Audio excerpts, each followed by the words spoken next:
ఈరోజు కౌన్సిల్ బయట బొత్స గారు ప్రెస్ మీట్లో చంద్రబాబు నాయుడు గారికి హిందూ ధర్మం అన్న వెంకటేశ్వర స్వామి అన్న ఎలాంటి భక్తో క్లియర్గా చూపించారు. అదేంటంటే చంద్రబాబు నాయుడు గారు వెంకటేశ్వర స్వామి బొమ్మతోటి కాళ్ళకి బూట్లు వేసుకొని వెళ్తున్న ఫోటో. జనరల్గా మనం స్వామి బొమ్మలు ఏమైనా పట్టుకుంటే మన కాళ్ళకు కూడా చెప్పులు తీసి పక్కన పెడతాం. పూజా కార్యక్రమంలో పాల్గొంటే అసలు చెప్పులు అనేవి మనకు ఉండవు. లేదు, కొంతమంది సాక్స్లు అయ్యనే వేసుకుంటారు తప్పితే బూట్లు వేసుకోరు, బూట్లు అవి ఇప్పేస్తారు. కానీ చంద్రబాబు నాయుడు గారి వందల ఫోటోలు ఉంటాయి, వందలు. దీనిపైన వెంకటకృష్ణ డ్యాన్స్ వేస్తూ నాట్యం ఆడుతూ మరి ఒక అబద్ధాన్ని ఎంతలా సృష్టించాడు చూడండి. చిర్రెత్తుకొచ్చి దేవుడికైనా కానీ ఆ అబద్ధం వింటే. ఎందుకంటే లక్షలు ఏదైతే సార్లు లక్షల మంది చూసుంటారు, అది కొన్ని కోట్ల మంది చేరి ఉంటారు ఆ ఇమేజ్. అంటే చూసిన వాళ్ళని ప్రతి ఒక్కరిని ఎర్రోళ్ళని చేస్తూ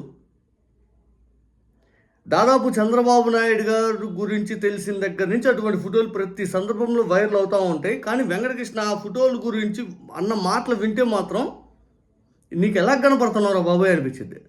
ఏంటి ఇది, నీకు ఎలా కనపడుతున్నావు మరి అది అనిపించింది. ఒకసారి ఆ ఇమేజెస్ చూడండి. సారీ, వెంకటకృష్ణ ఏమన్నాడు చూడండి. పైగా చంద్రబాబు నాయుడు వెంకటేశ్వర బొమ్మ పట్టుకుని బూట్లు వేసుకుని నడిచాడని ఒక మార్పుడు ఫోటో. చంద్రబాబు నాయుడు గురించి అందరికీ తెలుసు, ఆయన దేవుడి బొమ్మ ఉంటే చెప్పులు గాని షూస్ గాని వేసుకోడు. ఆయనకున్న ఒక దీని వల్ల సాక్స్ మాత్రమే వేసుకుంటాడు. ఆయన సాక్స్ మాత్రమే వేసుకుంటాడు. వాటిని మార్ఫ్ చేసి మార్ఫింగ్ లో బూట్లు తొడిగి ఆ బూట్లు పట్టుకుని దొంగ ఫోటోలు పట్టుకుని బొత్స సత్యనారాయణ అండ్ గ్యాంగ్ ఆ మార్పుడు ఫోటోలు పట్టుకుని జనాన్ని మాయ చేసే ప్రయత్నం చేశారు. నువ్వు ఇంతకు మించి దిగజారవన్న ప్రతిసారి యు ప్రూవ్ మీ రాంగ్. ఎంత మినిమం నాలెడ్జ్ ఉన్నవాడైనా వెంకటేశ్వర స్వామి పటం పట్టుకుని నడిచేవాడు బూట్లో వేసుకుని నడుస్తాడా? పైగా చిత్తూరు జిల్లాలో తిరుపతి జిల్లాలో పుట్టి వెంకటేశ్వర స్వామి ఇలవేల్పుగా పెట్టుకున్న చంద్రబాబు నాయుడు నడిచాడని బొత్స సత్యనారాయణ గారు పచ్చిగా అబద్ధం ఆడాడు. బయటకు వచ్చి పచ్చిగా అంటే పచ్చిగా అంత దిగజారి అబద్ధాలు ఆడాల్సిన అవసరం ఏమొచ్చింది? పచ్చిగా అబద్ధం ఆడింది నువ్వు, పచ్చిగా. బొత్స గారు కాదు, ప్రపంచం మొత్తానికి తెలుసు చంద్రబాబు నాయుడు గారు బూట్లు వేసుకొని పూజా కార్యక్రమాలు చేస్తారు, బూట్లు వేసుకొని శంకుస్థాపన కార్యక్రమాలు చేస్తారు, బూట్లు వేసుకొని నరేంద్ర మోడీ గారికి అంతెందుకు మొన్న విశాఖపట్నం వచ్చినప్పుడు కూడా బూట్లు వేసుకునే కదా ప్రతిమిచ్చింది, వెంకటేశ్వర స్వామి ప్రతిమిచ్చింది. అప్పుడే కదా డిప్యూటీ సీఎం నేను ఇస్తా, సీఎం నేను ఇస్తా అని కొట్టుకుంది. అవి కూడా మార్పు చేస్తారా? మీకు వచ్చా మార్పుల విద్య. కార్ల కింద ఎవడు పడకపోతే పడేశారు, చంపేశారు అని చెప్పి, ఎవరినో కడుపుతో ఉన్న మహిళను కొట్టేశారని చెప్పి మార్పుడు ఇమేజెస్ ఏ పడితే సృష్టించి మీకు తెలుసు. మాకంతా ఇంకా అంత టెక్నాలజీ రాలన్నా. ఇదిగో బుజ్జికన్నా, ఇదేంటిది చెప్పులు, ఇది ఇలా కూడా మార్పు చేస్తారా? ఇలా కూడా మార్పు చేస్తారా?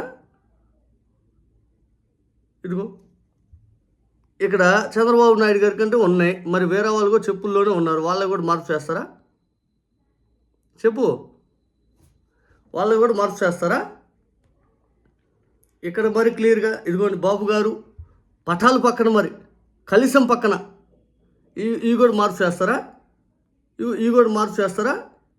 బాబు గారి పక్కన ఉన్నటువంటి ఈయన కూడా వేసుకున్నాడు, అవి కూడా మార్పు చేస్తారా? చెప్పు, మార్పు చేసేది కలిసాల పక్కన పటాల పక్కన. మళ్ళీ నేను హిందూ ఉద్ధారకుని అని చెప్పి చంద్రబాబు నాయుడు గారు చెప్తారు. మనం అసలు కలిసిన దగ్గర ఉంటే కనీసం దగ్గర కూడా బావు ఇటువంటి చెప్పులు కానీ బూట్లు కానీ వేసుకునే కార్యక్రమాలు. కొన్ని లక్షలు ఉన్నాయి ఫోటోలు. పూలు ఆఖరికి పుష్పం సమర్పయామి అంటాం. చంద్రబాబు గారు పూలు వేసుకొని మరి అది పుష్పం సమర్పించేది కూడా బూట్లు వేసుకొని. పక్కన ఉన్నటువంటి సెక్యూరిటీ వాళ్ళు కూడా మార్పు చేస్తారా?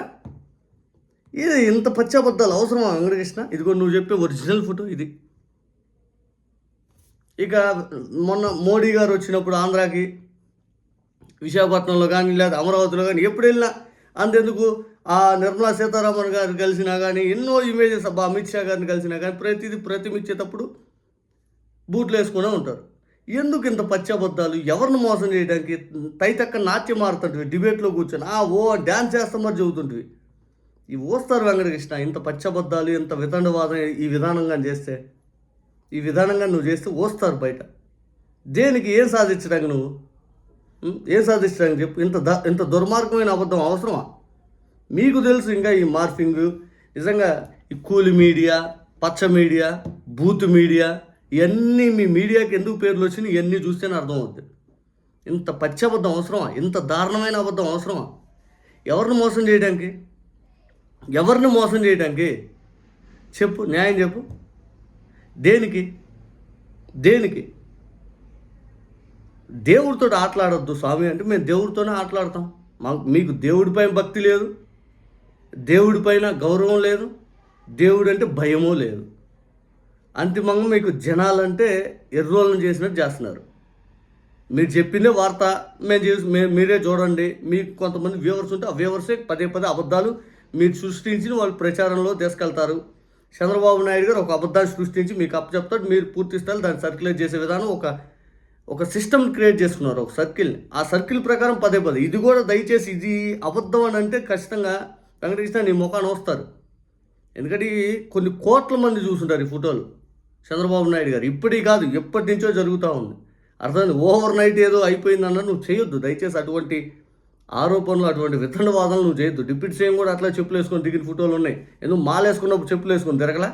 ఇవన్నీ ఎందుకు అవన్నీ మనం చెప్పుకోవటం, నువ్వు మాట్లాడటం?